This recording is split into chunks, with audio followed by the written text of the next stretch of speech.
How to change the clock face style on your Galaxy Watch 7 without using the app. So basically, let's just say you are currently viewing the clock face on your Galaxy Watch 7 and you want to switch over to another clock face for whatever you have already pre-installed. So long press on it, then you'll see this happen. And what you can do is just navigate, browse over, and look for the clock style that you find that you like. So let's just say you want this one here. Before you select it, you can select customize, and you can also make changes to the colors here.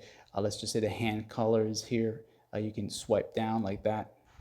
And if you browse over, you got the overall color. You can switch over to another one. And every clock face has a different style.